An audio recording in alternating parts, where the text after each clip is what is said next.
প্রিয় ছাত্রবন্ধু, আমার শেষের কবিতা সুন্দরবন ইউটিউব চ্যানেলের যে সকল ছাত্র ফলোয়ার্স আছে তাদেরকে আমরা অভিনন্দন জানাই, শুভেচ্ছা জানাই আগাম শারদীয়ার। তো আজকে আমরা আলোচনা করব 2024 সালের সেকেন্ড সেমিস্টারের দর্শনের প্রশ্নপত্র নিয়ে। অর্থাৎ 2024 সালে সাপ্লিমেন্টারি পরীক্ষায় দর্শনের যে প্রশ্নগুলো পড়ে গেছে সেগুলো আমরা আজকে আলোচনা করে দেব। তো আলোচনা শুরুতেই তোমাদের কাছে বলে রাখি, তোমরা যারা আমাদের চ্যানেলে নতুন এসেছো অবশ্যই আমাদের পাশে থাকবে, এবং তোমার যদি ভালো লাগে আমাদের এই চ্যানেলটি অবশ্যই আমাদের কমেন্টস করে জানাবে। আর যদি না ভালো লাগে সেটাও জানাবে আমাদের, কিভাবে আরও বেশি করে আপগ্রেড করা যায় আমাদের এই চ্যানেলটি। তো আজকে আমরা আসি 2024 সালের যে প্রশ্নগুলো আমাদের পড়ে গেছে। আমাদের এক দাগের আমাদের লিখতে হতো 10টি প্রশ্ন পুরনো সিলেবাস অনুযায়ী। সেখানে প্রত্যেকটি প্রশ্নের মান ছিল আমাদের 2। প্রথম প্রশ্ন পড়েছে, বুদ্ধিবাদ কাকে বলে? ডেকার্তের মতে সত্যতার মানদণ্ড কি কি? ডেকার্টকে অনুসরণ করে দ্রব্যের সংজ্ঞা দাও। স্পিনোজাকে অনুসরণ করে দ্রব্যের সংজ্ঞা দাও।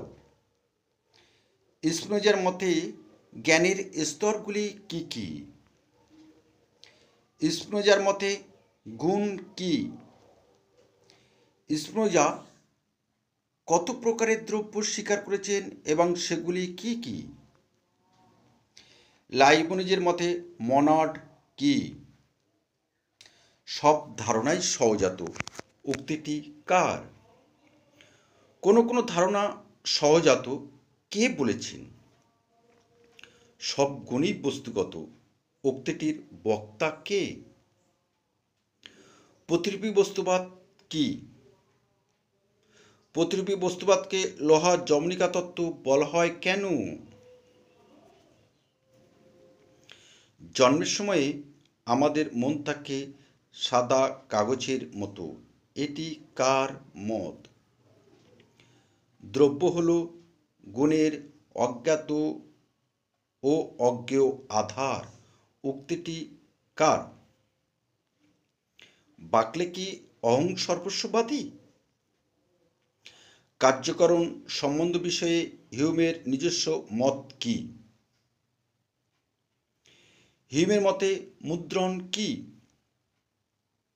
একটি পূর্বতসিদ্ধ সংশ্লেষক বচনের উদাহরণ দাও। বিচারবাদের মূল বক্তব্য কি? Answer any two question from the followings, অর্থাৎ নিম্নলিখিত যে কোনো দুটি প্রশ্নের উত্তর দাও। এখানে প্রত্যেকটি প্রশ্নের মান আমাদের 10। ডেকার্টকে অনুসরণ করে সহজাত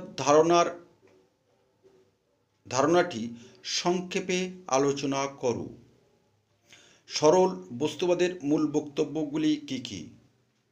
সুপ্রিয় ছাত্রছাত্রী, তোমাদের বলে রাখি, দর্শন বিষয় সম্পর্কে যদি তোমাদের কোনো রকমভাবে প্রশ্ন মনের মধ্যে জাগে এবং তোমাদের কাছে সেই নোটসটি যদি না থাকে, সেই উত্তর যদি জানা না থাকে, তাহলে আমাদের হোয়াটসঅ্যাপ নাম্বারে সরাসরি তোমরা যোগাযোগ করবে কিংবা আমাদের সাথে সরাসরি কথা বলবে। আমরা তোমাকে সহযোগিতা করার চেষ্টা করব। লাইবনিজকে অনুসরণ করে মনাডের ধারণাটি সংক্ষেপে ব্যাখ্যা করো। কান্টকে অনুসরণ করে পূর্বতসিদ্ধ সংশ্লেষক বচনের বৈশিষ্ট্যগুলি লেখো। নিম্নলিখিত যে কোনো দুটি প্রশ্নের উত্তর দাও। দ্রব্য সম্পর্কে বুদ্ধিবাদীদের মত বিস্তারিত আলোচনা করো। দেহ মন সম্পর্কে বিষয়ে সমান্তরালবাদ আলোচনা করো। 2024 সালে এই দেহ মন বিষয়টি তোমাদের সিলেবাসে নেই। লকের মুখ্য গুণ ও গৌণগুণ পার্থক্যের বিরুদ্ধে বাকলের যুক্তিগুলি বিস্তারিত আলোচনা করো।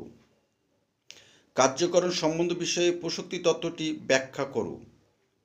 এই ছিল তোমাদের 2024 সালের সাপ্লিমেন্টারি পরীক্ষা সেকেন্ড সেমিস্টারের প্রশ্ন।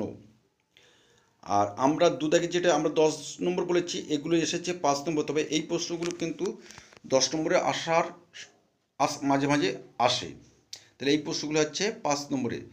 আর তোমাদের যদি এই চ্যানেলটি অর্থাৎ শেষের কবিতা সুন্দরবন চ্যানেলটি যদি ভালো লাগে তো অবশ্যই আমাদের পাশে থাকবে, এইটুকু আশা রাখি।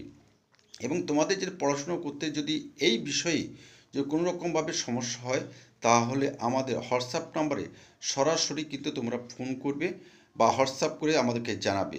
আমরা কিংবা আমাদের কমেন্টস বক্সে, ইউটিউব চ্যানেলে কমেন্ট বক্সে অবশ্যই কমেন্টস করবে। আমরা কিন্তু তোমার পাশে থাকবো, এইটুকু অঙ্গীকার কিন্তু আমরা করতে পারি।